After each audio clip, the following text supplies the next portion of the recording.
Thank you.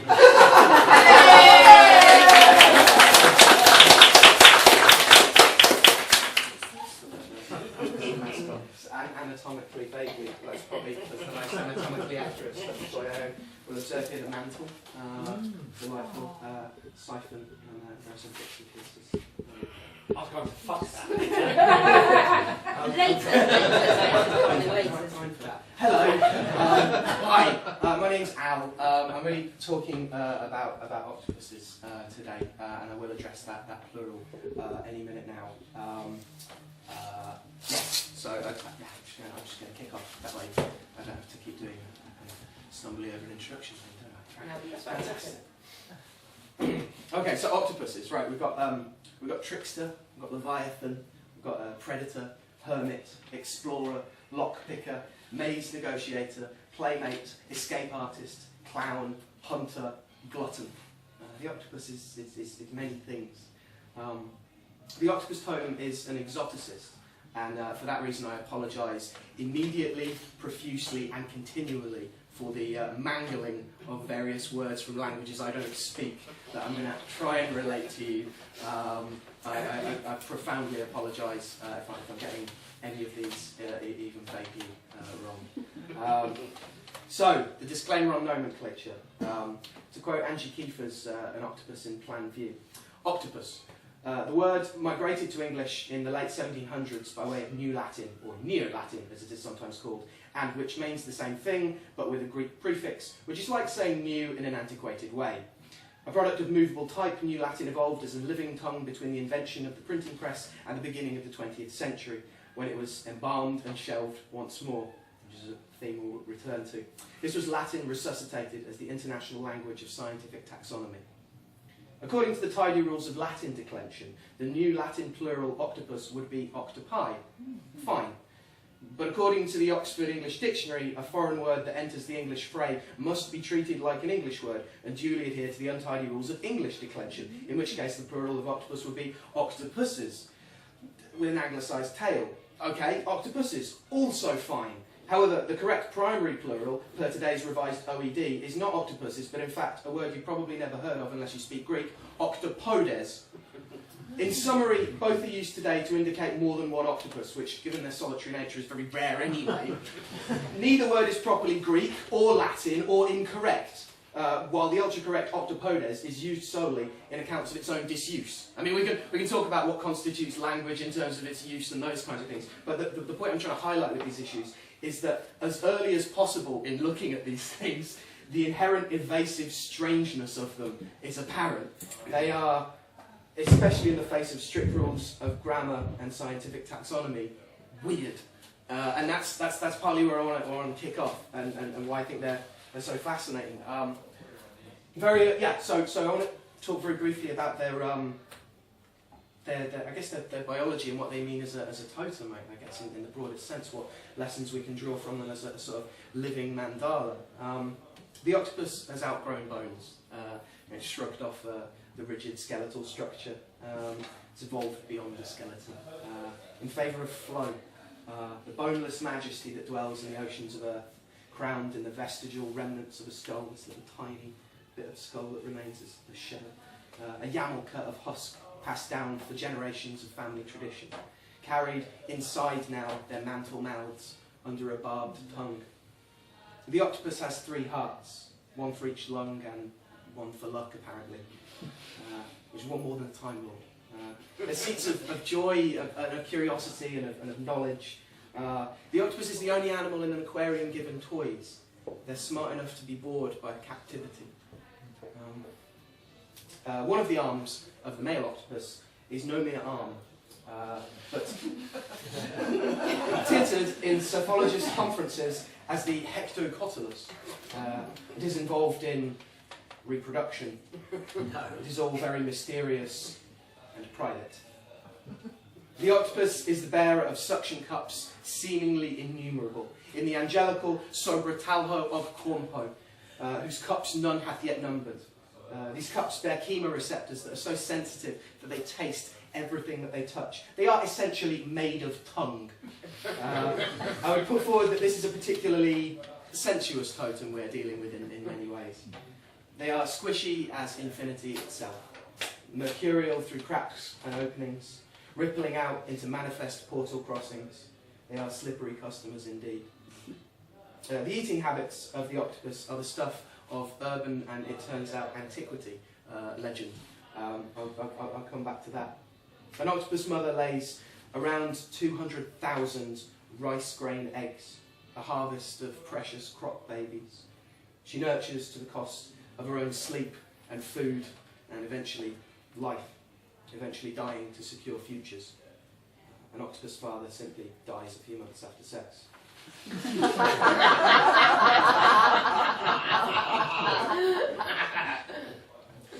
They make their own ink to cast smoke screens of darkness, confusion and obfuscation upon their enemies. These are neat tricks. Their ink is composed of melanin, which is the black that bird feathers wear, and marine biology whispers cautiously that it may also contain compounds such as tyrosinase, which may even confuse the chemoreceptive, chemosensory attentions of predators with keen senses of smell. Not only do they ink clouds, they sculpt with ink. Many octopuses have been observed releasing small trailing balls of ink with a greater mucus density, effectively resembling a kind of Rorschach self-portrait in water. And they'll do this and then blanch white to a completely different colour as the black thing hovering there, and then slip away. This blanch ink jet manoeuvre creates exceedingly effective decoys, with many predators mistakenly attacking these pseudomorphs, as they get called. What I'm saying is they write versions of themselves to escape and to be liberated. The octopus's remarkable camouflage is a result of its incredible flexibility. They bend by both relaxing and contorting by means of a type of musculature known as the cytoelastic sacculus. Crucially, this skill is used to hide, to appear as something else, to disappear. And in that case, their invisibility is also a profoundly useful magic to pursue. Finally, not finally. Finally. This is the other point about their camouflage. Oh, yeah, this is amazing. The remarkable camouflage of the octopus is especially significant from an occult perspective when we recognise these creatures are colourblind, right? They're able to match colours, right? They're able to blend in with environments that they can't even register, right? They can fool us in a language they can't even speak, right? Marine biologist Roger Hanlon has said of the repercussions of this knowledge, quote, "We're behind the 8 ball, as it were, if we think the world looks like how we see it." So finally, as this totemistic biology goes, octopuses have a remarkable brain structure. In the electroencephalograms, unlike other invertebrates which register as static, octopuses regularly generate the kind of slow looping patterns indicating the intelligence of dogs or even primates. But this is difficult because they're trained to look primarily, there is a mammalian bias to these things in their very construction. It's worth bearing in mind, for example, that each individual sucker on their arms, of which they have hundreds of thousands anyway, holds 10,000 neurons, and these neurons are utterly alien anyway. Furthermore, each arm of an octopus contains its own separate central nervous system. It's relatively autonomous operating, and these 8 leg brains culminate in a centralised hub brain, which is donut-shaped to fit around its esophagus.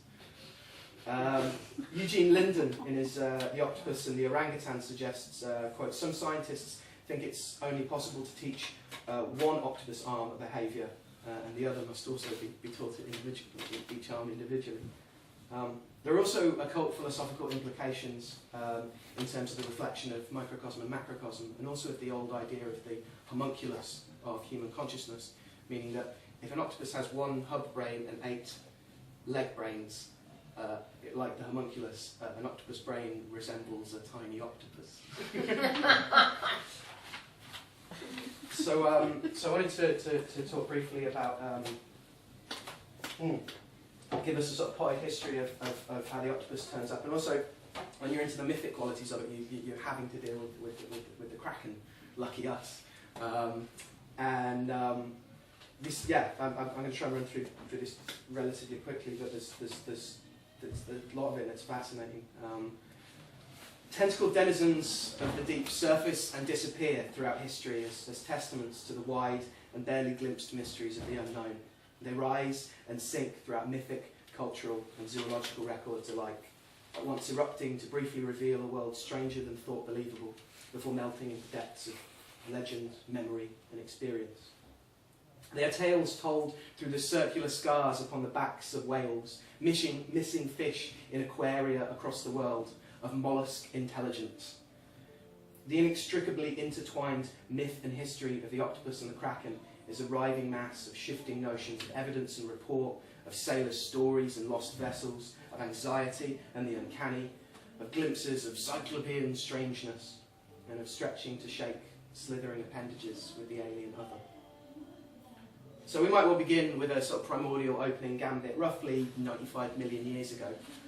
In 2009, in March, there was discovered 5 examples of cephalopods in fossils, which, you know, they're gelatinous, boneless. This is not a thing that lends itself well to impression into rock, and yet 5 of these things of 3 different species were found. And what was found was that they were almost identical to modern octopuses. The previous ones that we discovered that were much, much older had fins and didn't quite look like, you know, the living ones we've got now. But they had the 8 legs, they had the suckers in the place you would expect. They even found traces of ink in the fossils. You know, octopuses have been around for, you know, they nailed it pretty early on and have just stuck with that. They're pretty happy with that. So 350 BCE, Aristotle and his history of animals discusses cephalopods and other mollusks with remarkable accuracy, describing anatomy, reproduction and behaviour.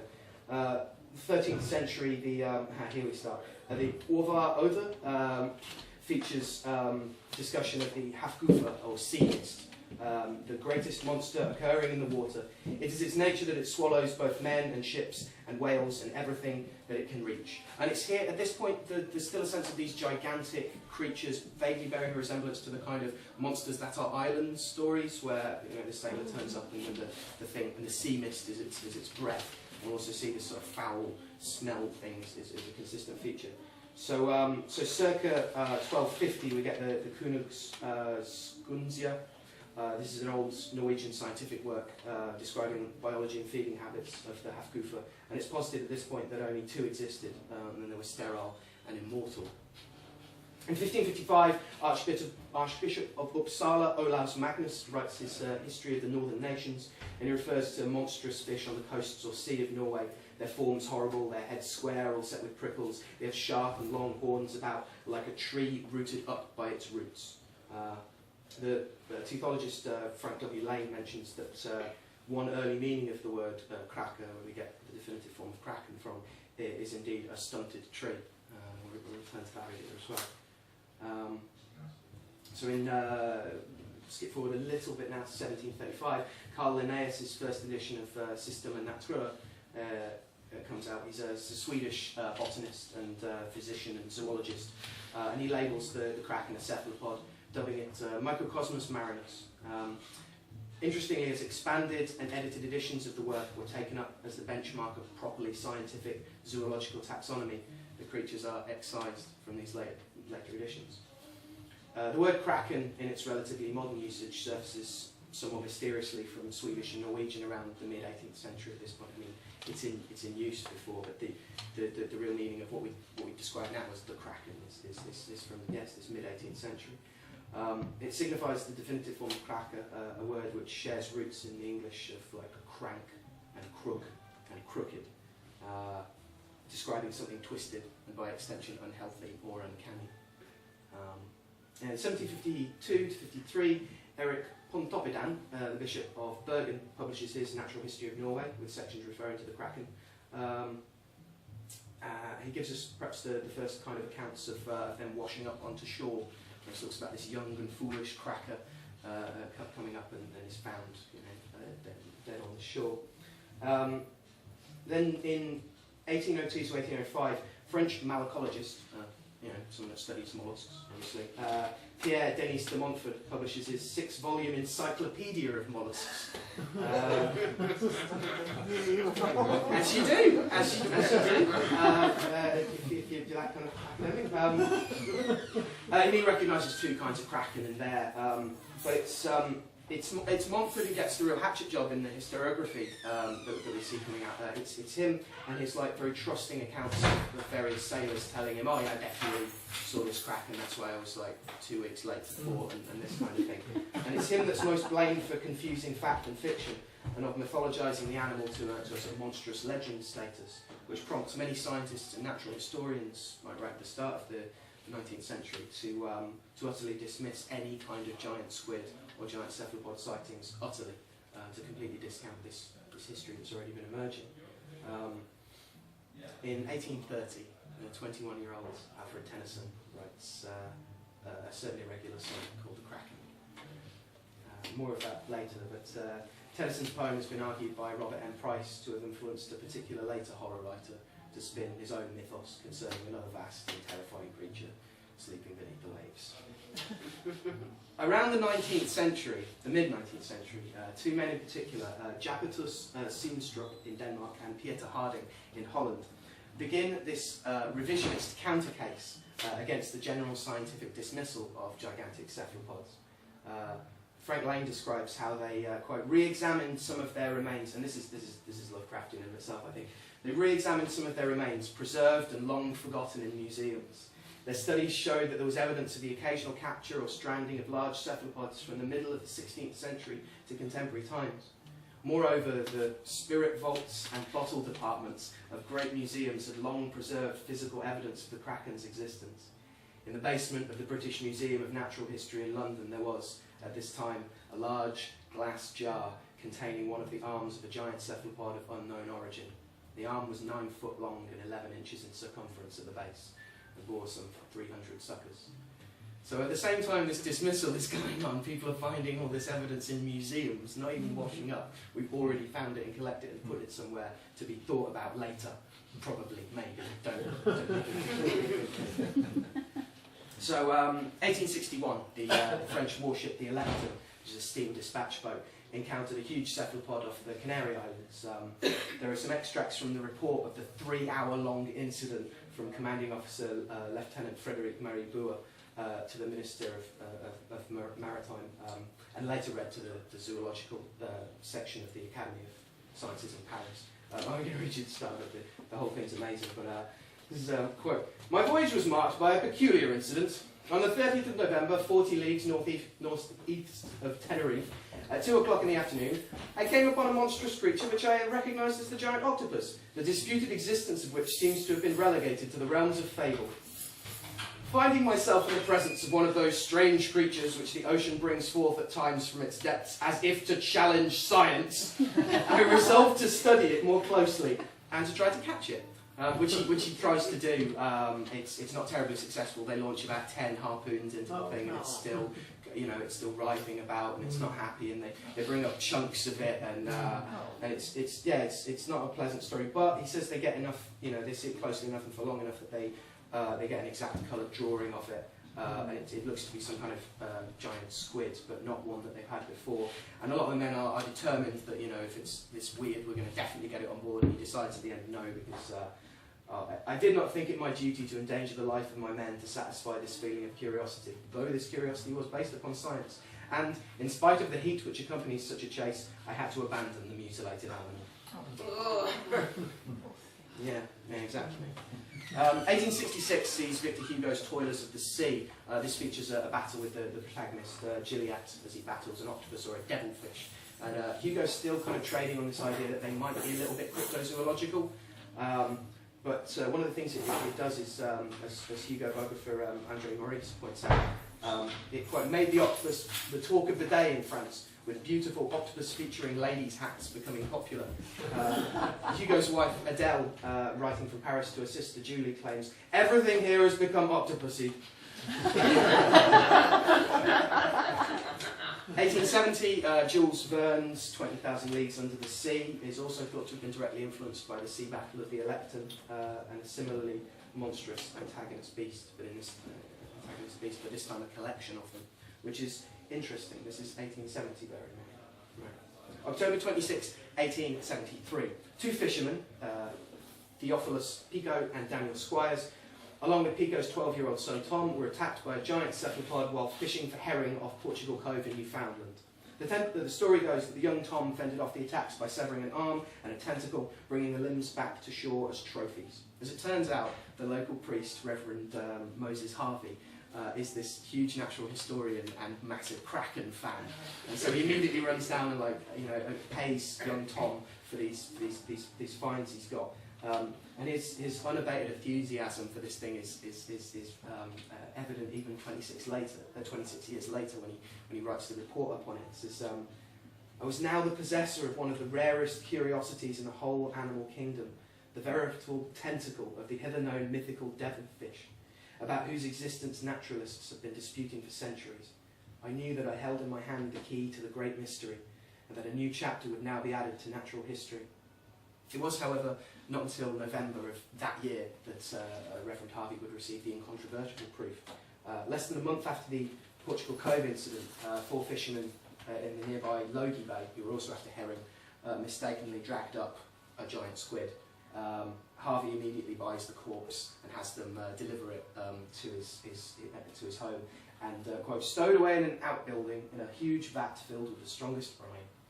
The specimen measured 32 feet with 24-foot long tentacles. Photographing the corpse, or parts of the corpse draped over Harvey's large bath, it's an amazing photo, was to be the final proof of the existence of such giant cephalopods. What's interesting here is that the 1870s appear to have marked an unusual frequency for the floating, stranded and washed up giant squid. Such were, as we can establish on the whole, fairly rare events previously, yet over this decade, dozens, if not possibly 100, washed up all of a sudden. Mainly, not exclusively, off the coast of Newfoundland. At the height of this, in October 1875, one Captain J.W. Collins reported that between 50 and 60 giant squid had been found and taken by fishing vessels, mainly to be used as bait for cod, with Collins' own schooner, the Howard, taking 5 in one night. And these are mythic previous to this. Suddenly they're everywhere. In the face of this huge change from sparse tales of krakens being credited from and by a few fishermen to relatively large numbers turning up at once, Lane understandably suggests some kind of unfavourable change in their living conditions and habitat, though he doesn't hope to advance it. He doesn't end up advancing a theory on it. Mysterious animals were made fleshy evidence by mysterious environmental change.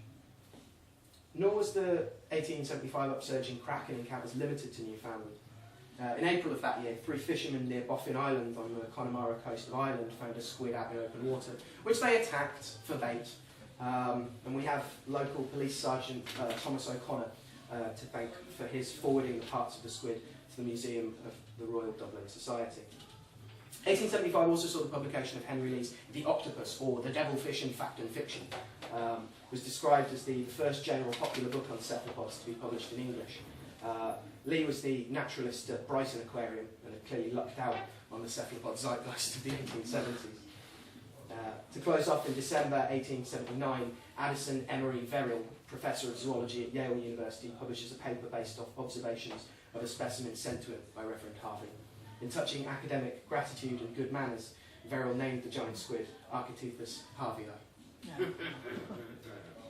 So we come to 1828, and pulp magazine Weird Tales publishes The Call of Cthulhu by beloved racist Howard Phillips Lovecraft, in which the titular entity is described as a monster of vaguely arthropoid outline, but with an octopus-like head, whose face was a mass of feelers, a scaly, rubbery-looking body, prodigious claws on hind and 4 feet, and long, narrow wings behind. Recent mythos fandom, which is getting kind of sick, like a lot of these like proper Lovecraftian fans are getting a bit tired of just, oh, just whack a tentacle on it, Stephen. One particularly has gone back. I'm indebted. Here we are. Shane Mangus and his Swords Against the Outer Dark blog. He's gone through in his article Counting Lovecraft's Tentacles. Has gone through an analysis of 70 of his fictional works, counting the number of times tentacle and its variants are used. He's discovered that Only in 15 of these 70 stories has the word tentacle or variants thereupon been used, and only 44 times in total. The winner, as I'm sure you're dying to all ask, is At the Mountains of Madness, which has one tentacle, one tentacled, and 7 tentacles. It's an name. 1953 sees the publication of John Wyndham's The Kraken Wakes, which gives us that title today. Published in the same year as the release of the film version of War of the Worlds, it obviously draws comparisons. However, rather than imperial tripods, heat rays, and the common cold ex machina of H.G. Wells, Wyndham's alien invasion was far more modern disaster of Cold War nuclear threats and ineffectuality, melting ice caps, an irredeemably changed climate, a world economy and national governments in total crisis. The following year, the Kraken swims from book to film in the Disney version of 2000 Leagues. 1960, Frank W. Lane's The Kingdom of the Octopus emerges after an 80-year gap between Lee's octopus biology book. Lane claims the work took 5 years and involved the exchange of over 5,000 letters with experts in more than 40 countries. 1981 sees the clash of the titans. The Kraken has become a scaly, giant, fish-tailed, four-armed humanoid. 2006 sees Pirates of the Caribbean Dead Man's Chest, the previously largest spent just $500 million on an entertainment product. This has just been, that's $500 million. This has just been peaked by GTA 5, actually. 2006 also sees Kraken, Tentacles of the Deep, also known as Deadly Water, which is made for television natural horror B-movie produced by New Image Films and Bright Light Pictures as a sci-fi channel original film meaning straight to TV. But again, the popularity of the octopus in horror is present in the vast number of, they put up the title, what the title of the film is going to be to like a popular kind of internet vote with people submitting various different choices, and there are hundreds. Some of the more amusing ones, the rejected entries include "Stop or my squid will shoot," "Tentacles 8, humans 2," "The squid stays in the picture," "2 guys, a girl and a giant squid," and my personal favourite, "Killamari."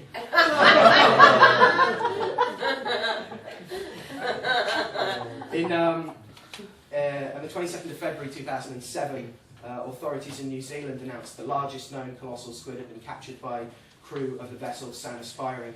Caught in the Antarctic Ross Sea, the specimen measured 495 kilos and was initially estimated to measure 33 feet in total length. It was brought to the surface as it fed on an Antarctic toothfish that had been caught off a long line. It refused to let the prey go. They didn't want to catch it, but it wouldn't let the damn thing go, so they have to haul it on board and ended up freezing it. It eclipsed the previous largest find in 2003 by about 195 kilos. The specimen's frozen in a cubic metre of water and transported to the Museum of New Zealand, Te Papa Tonga'a, to the National Museum. After thawing, the squid measured only 4.2 metres or 14 feet in total length, with the tentacles having shrunk significantly. Some of the things they found out of it include that the beak was actually much smaller than the beaks that they found in the bellies of whales. Sperm whales and various other kinds will very often vomit when they're being killed by whalers. So they have evidence of the beaks, some of the only things that survive this squishy body. And this one, the biggest one we found, had a really small beak in comparison to the ones we have found, so we know they get bigger. An endoscope also revealed ovaries containing hundreds of thousands of eggs. In 2008, a certain octopus, Paul, hatches in Weymouth Sea Life Centre, who will go on to make international news. This is Paul, the psychic octopus. Sadly, I don't have time to talk about him, but I would love to. In 2010 sees both the remake of Clash of the Titans, in which Liam Neeson's Zeus releases said Kraken, to much lambasting. This also sees the publication of China Melville's Kraken, which in some ways is a kind of recension of Lovecraftian cephalopod idolatry. Mayfield also publishes an article a year later, which is kind of an accompanying article titled M.R. James and the Quantum Vampire, which explores the comparisons and contrasts of the weird which he sort of defines as an anti-Gothic movement, with far more uncanny, ghostly and unquiet form or current referred to as the hauntological. This, quote, teratological essay posits the scultopus, which is a chimera of a betentacled human skull, being the sort of outstanding cultural example of the superposition of the weird and the hauntological. Ultimately, however, beyond this kind of horror geeking, is a combination that is political. Melville says, hauntology and weird are two iterations of the same problematic, that of crisis-blasted modernity showing its contradictory face, utterly new and traced with remnants, chaotic and nihilistic and stained with human rebukes. And it seems then we return again to some of the key themes of Tennyson's sonnet, which I'd like to recommend to you. Below the thunders of the upper deep, far, far beneath in the abysmal sea, his ancient, dreamless, uninvaded sleep, the Kraken sleepeth. Fainteth sunlights flee about his shadowy sides, above him swell huge sponges of millennial growth and height, and far away into the sickly night. From many a wondrous grot and secret cell, unnumbered and enormous polypi winnow with giant arms the slumbering green. There hath he lain for ages and will lie, battening upon huge sea worms in his sleep, until the latter fire shall heat the deep. Then, once by man and angels to be seen, in roaring he shall rise, and on the surface die. Hey.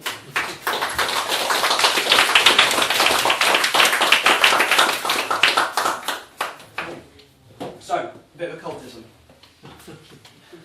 8's an August number, boom. It's lucky in Chinese numerology, owing to its phonetic similarity to words for prosper and wealth. There's a visual resemblance of the two Arabic digits and Chinese characters symbolising double joy, which is a popular decorative design composed of two of the stylised characters. As a cautionary note, 88 is also a piece of abbreviated terminology used by the Aryan Brotherhood for the Nazi salute. HH being 88. Yes, the two fat ladies are fascists. 8 is the number of Mercury, which Agrippa lists as ruling over the octopus. Yes, they do feature. Among fishes, the fish called porcontrelle for its deceitfulness and changeableness. The octopus has trickster pants. In the beginning of the glyph for the number 8, various groups in India appear to have written it more or less in one stroke. There's a sort of curve that looks like a lazy Hebrew letter lamed, to which we'll return. In Hebrew gematria, 8 is the number of the entrance, the threshold, also to be anxious or to grieve, also love, beloved, pleasures of love. Thelemites may be interested to know that it also is both to will or intend and beloved, desired, love. Seems somewhat appropriate that Hadid identifies as being 8. On a thelemic tip, the early Crowley poem The Red Lips of the Octopus marked one of his first uses in his magical language of the phrase the Great Beast, which he dedicated to his mother. I would read it.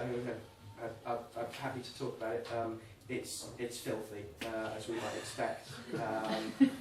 But yeah, it's the Great Beast is right there with the red lips of the octopus. And I would suggest, if you were interested in following this up, you might also like to check Atu 11, as I propose that those, while you might suggest their horns and also possibly tentacles stretching to reach the holy light of the cup of the mystery of mysteries. Atu 8 itself, significantly enough, switched with 11, is adjustment, the redux justice, the equilibrating balance of finding one's sea legs, attributed to the tallest letter, it's the only one to rise above the baseline, and poised precisely scales-like at the centre of the Hebrew alphabet. Lamed is the teacher, and is also the letter used on cards to denote learners, Lomed. As such, we have this notion of wisdom of both student and teacher being a foot and 8-footed. The original meaning of Lamed was perhaps to prick, sting, incite, or goad. The word Lamed itself comes from to learn or teach, which first occurs in Deuteronomy 4:1. And now, O Israel, listen to the statutes and the rules that I am teaching you. the first century Rabbi Akiva is said to have noted that the notaricon spelling out of Lamed should render the phrase Lev Megan that, generally said to mean a heart that understands knowledge. And we also have Dart by way of 8 to 11 and also Naught. Nation would need to say more about that really. Oh yeah, so octopus deities, right? So bits on 8, bits on their structure, octopus deities themselves. This is I wanted to talk about Minoans, but I didn't want to. I don't want to go on too long. So what I do is just talk briefly about some of the mythology, cosmology, folklore, and magical practices of the Polynesians. I want to start with a god called Nakika. The chain of 16 atolls and coral islands in the Pacific Ocean that make up the main part of the Republic of Kiribati, often also referred to as the Gilbert Islands, venerate an octopus deity called Nakika. Nakika, along with an unnamed eel god, assisted the father and son team of the supreme spider, Nariao and Nariao Jr., in finalising creation. It is said Nakika's many arms served him well when he shoved up the earth from the bottom of the sea to form the islands, the beaches, and the rocks. He is the son of Naatibu and Netuka, the first beings. His mother, the first feminine, was created by Nariao, the spider god, and she became the mother of the gods of Kiribati. Nakika's father, Naatibu, died in order to prepare the earth for humankind, his right eye becoming the rising sun, his left eye the full moon in the western sky, his brains full of sparks become the stars, his limbs scattered on the ocean become the islands, and his spine finally became the world tree, Kai Utiku Abba. Again, the octopus and the tree find this kind of relation. In Fijian lore, the octopus god Kadavu is said to have protected the inhabitants of the island Kandavu from the attacks of the shark god Dakuwanga or Dakuwaka, who secured a promise from the shark god after besting him in this lengthy battle that not only would he leave the island alone, but he would also protect it. There are many instances of the magic of the octopus as well. For example, the Samoan demigod who's born of woman, part human and part fair, or octopus, is hence thought to be part god and part human. There's an awful lot of magic connected with the number 8 through southern Polynesia, and several anthropologists and folklorists have suggested that this might derive from the octopus. The Maui figure, sometimes represented as a son of Tagaroa, is 8-headed in Tahiti, 8th born in Samoa. On one island, according to Handy, an octopus, or if one could not be obtained, a taro root with 8 rootlets, was commonly used ceremonially in certain rites. But the octopus isn't just a ritual animal in these sort of cultures, it's also a cosmological one. In Tahiti, Tumu Ra'i Whenua is the great octopus who held down the sky of Rumia over Atia, which is sometimes interpreted as space, in the period of darkness, who literally secured the heavens to the earth. And the separation of these two is the primal and crucial aspect of change from the world as was to the world as now is. The most detailed cosmological significance of both the octopus and its role in darkness and the Polynesians I've encountered thus far, however, is in Hawaii. In the Kumilipo, which is the Hawaiian cosmogony chant, it is said that in the transition from the era of gods to humans, in the nation's dawning of the 8th Wa, or age, there appeared the woman La'ila'a, the god Kane, Ki'i, the man, and Kanaloa, the great octopus. Martha Beckwith is a particular ethnographer of, well, especially Polynesian lore, states another common element with South Sea mythical conceptions in the Kumilipo trio is the octopus form taken by Kanaloa in this chant of the first dawn of the day.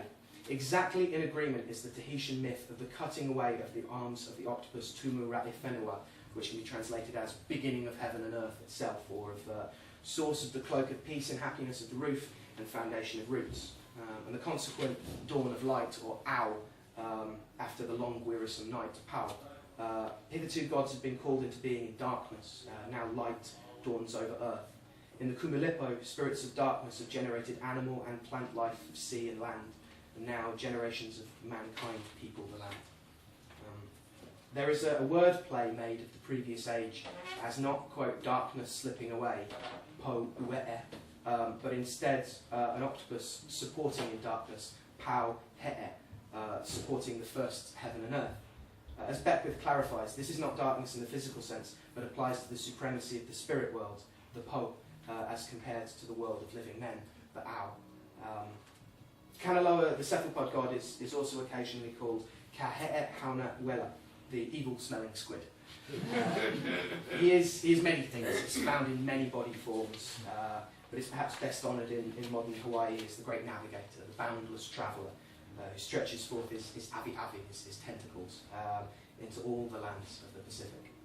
Most of his forms is Kinolau, that's its body forms that a god takes so you can see it, are capable of traversing across lands. He's a board across an island skipper, migrating and returning. Kanaloa is perhaps the most mysterious of the four main Hawaiian akua, or gods. The other three being Ku, Lono, and Kane, who are all fairly well explored. He's typically paired with Kanaloa, and his pairing appears like a typical kind of thing that Hawaiian magical incantation does, which is to use paired opposites to represent the whole. A little bit like what we were exploring with dualism earlier. Day and night, land and water, and so on, are each phenomenon that become metonymic signifiers of the interrelated totality of existence. Kanaloa has some forces, some aspects as a force associated with strife and antinomian disobedience. In the Hawaii Loa legend of the Kumuhanawa epic, which is held sacred by the Kane tradition itself, Kanaloa is the leader of the first company of spirits to exist in the world after Earth was separated from heaven, and he's forbidden from drinking awa, which is the intoxicating beverage made of the kava root. And so he rebels, and he leads the first company of spirits to be eventually defeated and forced or cast down to the underworld, where Kanaloa is called or equated with the previously existing, I'm not sure, Milu, who is the lord of the underworld. It's in other legends, Kanaloa makes humans mortal. He's the bringer of death in that sense.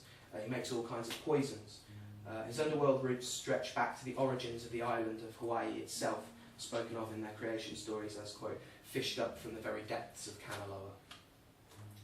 For those pondering if the octopus god seems to possess certain parallels with a Metonic Satan, we should also note that Kanaloa seduces the wife of the first man in the first garden. And in this sense, he's known as Kanaloa of the great white albatross of Kane. The albatross is primarily known as a bird that runs away very far after it's done this. It's an occasional master of disguise like the octopus itself. But these parallels with Christian notions of the diabolic are not entirely naturally and independently arising. Much of the early missionary work with the peoples of Hawaii and other islands involved fitting native beliefs into dualistic Christian moral and theological frameworks. Thus, Kanaloa is frequently cast as the devil, the dark outsider tempting with magic, intoxication and rebellion, the black force of night and abyssal depths of the oceans. It should be remembered, however, that the term in the central creation myth of Hawaii, the He Kumulipo, means a source of darkness or origin. And this is the sense of po and ao. It's that the dark is this womb to be honoured, not a corruption to be imprecated. It is, quote, a peaceful, tranquil darkness. In still other stories, Kane and Kanaloa are considered as foreign gods from Tahiti who travelled upon the surface of the sea and first caused plants for the food of man to grow. In this coming, they're civilising gods. They bring plants, they bring agriculture, and they find water, crucially. They are said to have caused sweet waters to spring at several locations, often with Kanaloa crying, "Oyana, let it be seen," and Kane digging a spear or staff into the earth. The combination of this penetrative thrusting and flowing waters is, unsurprisingly perhaps, often considered in gendered and sexual terms, Kane as a masculine force of instigation, and Kanaloa as the feminine form of the blossoming, sustaining waters of life. These springs are also considered as the avi-avi, the tentacles of Kanaloa, tentacles of nourishment bursting forth from the depths. Again, the counterparting of Kane and Kanaloa is combinatory and expressive of an underlying unity.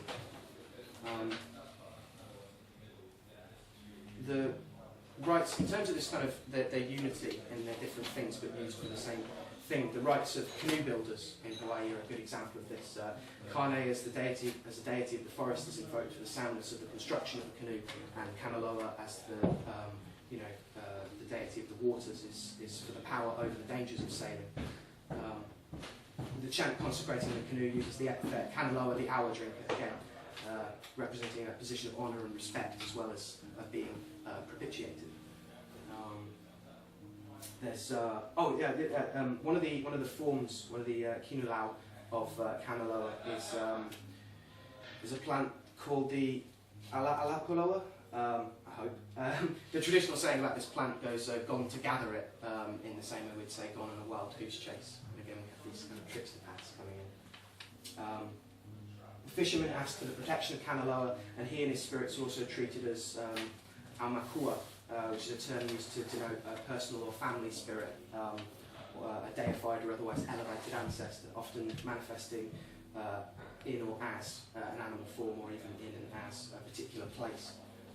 The appearance of an animal once deemed an Aumakua is read as an omen, although not necessarily good or bad.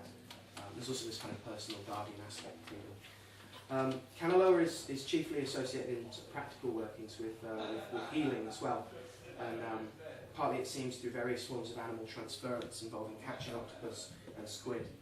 And I'd like to leave the traditions of Hawaii with this translation of one such spell. It goes, "O Kanaloa, god of the octopus, here is our patient. O octopus of the deep blue sea, octopus that inhabits the coral reef, octopus that burrows in the sand, octopus that squirts water from its sac. Here is the sick man for you to heal, a patient put to bed for treatment by the octopus that lies flat. Here is the cowrie, a red cowrie to attract the octopus to his death. Here is the spear, a mere stick, a spear of llama wood for the octopus that lies flat. O Kanaloa of the taboo nights, stand upright on the solid floor. Stand upon the floor where lies the octopus. Stand upon to take the octopus of the deep sea. Rise up, O Kanaloa, stir up, agitate. Let the octopus awake. Let the octopus that lies flat awake. The octopus that lies flat, spread out." There's one other kind of octopus story I want to talk about. If that's okay. It's what I like to call the Phantom of the Aquarium. The story goes like this. So an aquarium has started losing really expensive fish, and nobody knows where they're going. There's no trace left of them. The aquarium owners start thinking that maybe someone's stealing them. One of the staff and selling them on these expensive fish. And so they either get someone to stay there all night, or they set up cameras. So goes the story. It's always in an undisclosed aquarium somewhere, and they find that it's an octopus is actually leaving its tank and eating the fish. And in some stories, even catching them, going back to its tank and closing the lid again, and so just sitting there and whistling, or doing the 7-point equivalent whistling. Now, there are few documented occurrences of this, which is surprising, especially given that in most of the accounts there's a video involved, and you would expect, the internet being what it is, that these kinds of things would leak. Now, there's surprisingly few of those, but every marine biologist and teuthologist and aquarium worker tells really, really similar stories. There are only two instances, two utterly true incidences that I feel have been conflated to get this kind of urban legendy thing that we have in recent years. Both of them are from Seattle Aquarium, which is where I think partly the confusion starts to emerge. The officially only documented case I could find was in Seattle Aquarium. It goes down exactly as the tale goes, except it was shellfish rather than expensive tropical fish. There's a female giant North Pacific octopus who goes unnamed that they kept. That had escaped, which, given their ability to squeeze within tiny gaps, is not really surprising. Also, how bored and curious they are, and that's exactly how that went down. The second one is also situated at Seattle Aquarium. In this occurrence, what happened was they put a giant North Pacific into a bigger tank with a bunch of dogfish sharks, and they were worried that the dogfish sharks were going to eat the octopus, but thought, it'll probably be all right. They can hide, and they're pretty canny, and they'll outsmart the dogfish. What actually happened is they just kept coming across carcass upon carcass of dogfish that the octopus had like sized them up and taken out its potential hunters. So that's kind of where those two come about. But in looking at this, I actually found that this story goes way back, like crazy far back. There have been a couple of relatively recent studies in sort of folkloristics, as it's known sometimes, demonstrating that, right, follow me here, 21st century fears of alligators in city sewers that emerged, like in New York and things like that, had a precedent in Victorian fears or stories about pigs in sewers, which itself has a precedent in antiquity with octopuses in sewers. Right? There's an account from this 2nd century writer Elian about exactly these. Now no one's saying these are necessary genetic factors of these stories. No one's saying someone heard Elian and adapted it for the Victorian market, so to speak. But these instead mean we should, we're basically considering a larger and more foundational anxiety over the liminalities and borders between city and the wild, right?